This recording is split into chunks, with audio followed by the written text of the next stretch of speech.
পড়া এবং খেলাধুলো করার এই বয়সে শুধুমাত্র অজ্ঞতার কারণে অনেকের জীবনে নেমে আসে অন্ধকার। ন্যাশনাল এইডস কন্ট্রোল অর্গানাইজেশনের HIV সংক্রমিতদের তালিকায় প্রতি বছর যোগ হচ্ছে অল্প বয়সীদের নাম।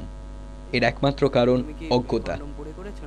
আমরা ক্লাস 11-এর দুজন ছাত্রের সাথে কথা বলি এবং জানতে চাই তাদের কোনো যৌন অভিজ্ঞতা আছে কিনা।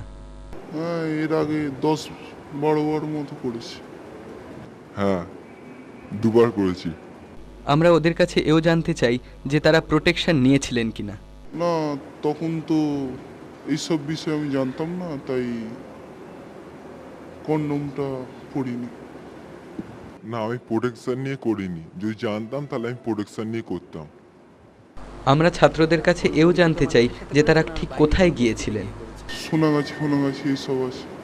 কোনো পরিচিতজনের সঙ্গে করেছি। স্কুলের শিক্ষক শিক্ষিকা এবং অভিভাবকদের সঙ্গে গুরুজন সুলভ দূরত্বের কারণে ছাত্রছাত্রীরা বাধ্য হয় অন্য জায়গা থেকে তথ্য সংগ্রহ করতে, যা অনেক সময় তাদের ভুল পথে চালায়।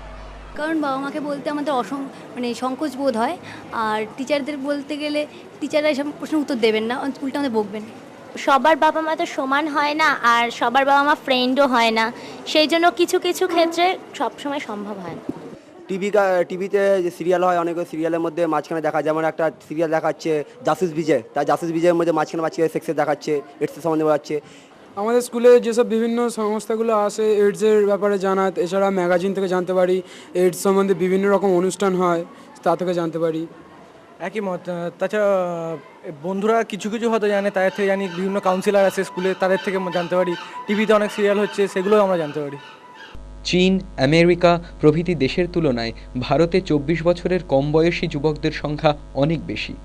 যৌনতা বিষয়ে এখনও যদি এদের শিক্ষিত করে তোলা না হয়, তাহলে খুব তাড়াতাড়ি আমরা হয়তো এদের হারাতে চলেছি। অভিষেক সিনহা রয়ের সাথে বাপ্পাদিত্য মুখার্জির রিপোর্ট, খবর এখন।